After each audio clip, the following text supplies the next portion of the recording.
नमस्कार के भैँसी किन्न आउनुभएको बेच्न आउनुभएको बेच्न कतिवटा ल्याउनु भयो कहाँदेखि आउनुभएको कोदारीबाट आउनुभएको बेचिसक्नु भयो त ए के छ फाइदा भयो कि घाटा भयो कसो के हो ए खर्च पानी निस्क्यो ल हुन्छ त है त किन्नु भयो भैँसी कतिमा किन्नु भयो कतिमा 60,500मा त्यो पाडा हो भैँसी हो महँगो परेन र यो महँगो भएन र भाइ यो पाडालाई कति हो कति हो यसको मूल्य बिकेन कि बिकिसक्यो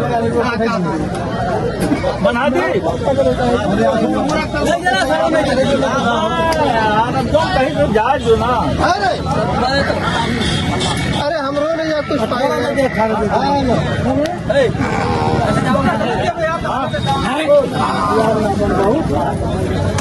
जब किया ये है तो नहीं कहेंगे वही में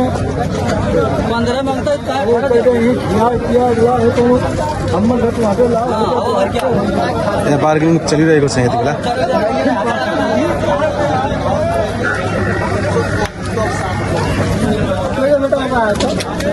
कुरा मिल्यो कति दिनुभयो 12,000 को यो 12,000मा दाइ नमस्कार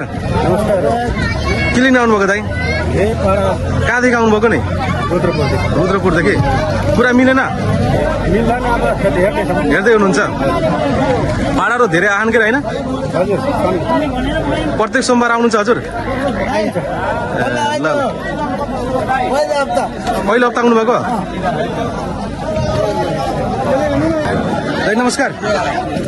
भैँसी किन्न आउनुभएको बेच्न आउनुभएको किन्न आउनुभएको कुरा मिलेन यसमा कति भन्यो नि त्यसलाई दुईटालाई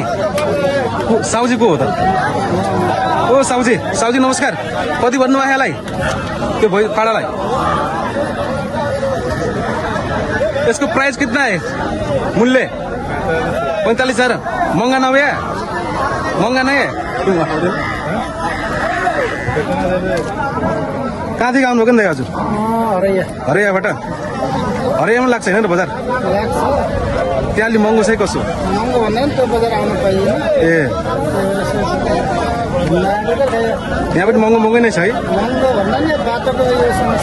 बाटो धेरै समस्या भयो हिलो त्यो सम्बन्धित नगरपालिकालाई पनि हामी ध्यान आकर्षण गर्न चाहन्छौँ यहाँ अत्यन्तै पुरै यहाँ भैँसीले दिशा गर्ने पिसा गर्ने यही हिँड्ने है त्यही त यहाँ बिजोग छ प्रत्येक सोमबार चाहिँ बजार लाग्छ तर पनि यहाँको मान्छेहरूले चाहिँ पैसा उठाउँछन् तर पनि यो हाटुदा राखेको पैसाहरू लिने तर चाहिँ व्यवस्थापन नगर्ने भन्ने गुनासो छ त्यही त है